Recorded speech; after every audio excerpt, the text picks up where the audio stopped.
Our current system of free carbon credits gives subsidies to corporations responsible for 10% of New Zealand's emissions and is set to expire after 2050 when we are meant to reach net zero.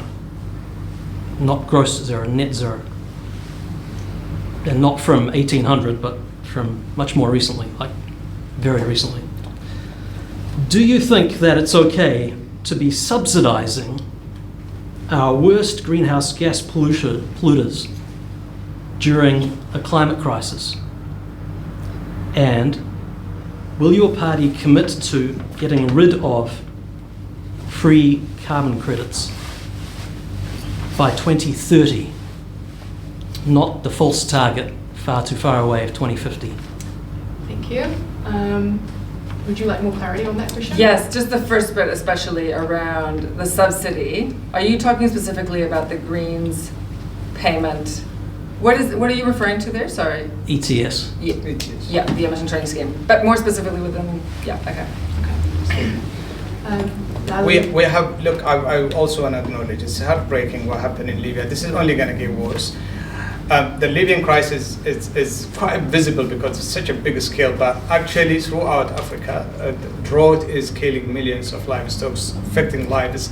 My answer to that is yes, absolutely, we should do this, and how we do it then is a question. I think the just transition it's the Labour policy that's been supported by unions. It needs to happen, but how we do that is a question, right?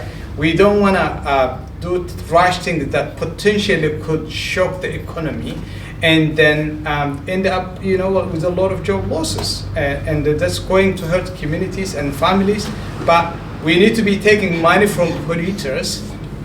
That's no question, because the big polluters who are polluting our environment, they need to pay for it. And absolutely, I would be advocating for that. And this is the Labour Party is very clear about this as well.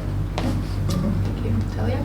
Yes, so we want to review the emissions trading scheme. We recognize that it's not being effective and that it's an incredible initiative that James Shaw started, and the Climate Change Commission and the Zero Carbon Bill and all those things working together need a review now that they've been kind of in place for 6 years. So we're looking at removing the forestry element of the emissions trading scheme, because we think that the companies are now gaming the system through that section of the emissions trading scheme. So we've identified that quite pointedly actually as something that just needs to be removed, and that alone will enhance the effectiveness of the emissions trading scheme. We also want to give more powers to the Climate Change Commission, because we think that's a really good initiative that has a lot of work underway, and it just needs more teeth, more legitimacy, and more authority to do its work better. And the emissions trading scheme needs to be reviewed, I think, constantly, because companies will find a way to game it, right? To avoid costs, to improve profit, and we just need to keep more scrutiny on the emissions trading scheme and how companies are interacting with it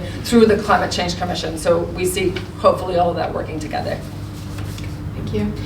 I just want to say I'm representing a group who are interested in the issue of subsidies, and so our current system of free carbon credits gives subsidies to corporations responsible for 10% of New Zealand's greenhouse gas emissions, and is set to continue until after 2050, when we're supposed to meet a target of net zero of relatively recent emissions, quite high really. Do you think it's okay to be subsidising greenhouse gas pollution during the worst crisis that the world's ever faced, caused by our industrial lifestyle? And will your party commit to getting rid of free credits by 2030? We'll go Taylor, Tamitha, and Scott. New Zealand First believes in a pragmatic environmental policy. If we regulate industries out of existence or into bankruptcy, in 3 years' time, those same people and those same groups will vote into government a party that will undo all of that work. So it comes down to those subsidies. We need to subsidise industries in order to make them change. They recognise that these carbon credits are only going to be around for a while. They need to change, and that we need to ensure that we are funding research and development so that they become more carbon efficient. If we turn around and scrap them, then those industries go down. In 3 years' time, all of those people who are made unemployed will be voting for the party that will give them back their jobs and will remove those regulations. Jobs and a broken planet. Ken? So can you just repeat the last part of your question? So it was about,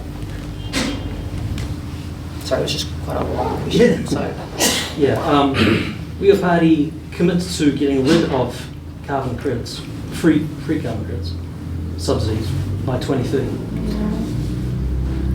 that's not something that I can commit to, because that's not the way we create our policy. We do it democratically, and but we think that polluters should pay, and we think that it is entirely possible to meet our climate targets, but we need certainty and we need accountability. So that's a big thing that we stand for. It is entirely possible to do the things that we need to do to avoid catastrophic climate change. We just need the political will and the courage to do the right thing, which I think the legacy parties are both not committed to doing. So we are committed to that and to taking bold climate action, particularly here in Wellington too.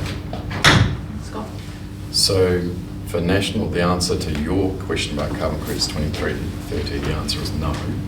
And I think in respect of national, we see it as you've got to take a nationwide all sectors approach and find where you can get the best emissions reductions.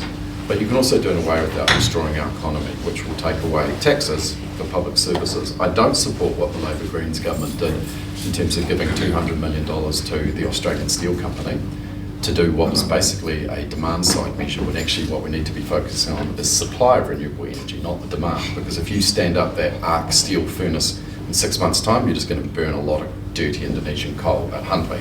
And we burnt more dirty Indonesian coal in 2021 than we've ever burnt before. So for national, it's all about bringing the technology to reduce methane emissions by cows up to 30%. That's available in 45 countries. We don't accept it here, but it's past the precautionary principle, because we don't want to reduce the dairy herd, reduce export, reduce tax, reduce revenues. Thank you.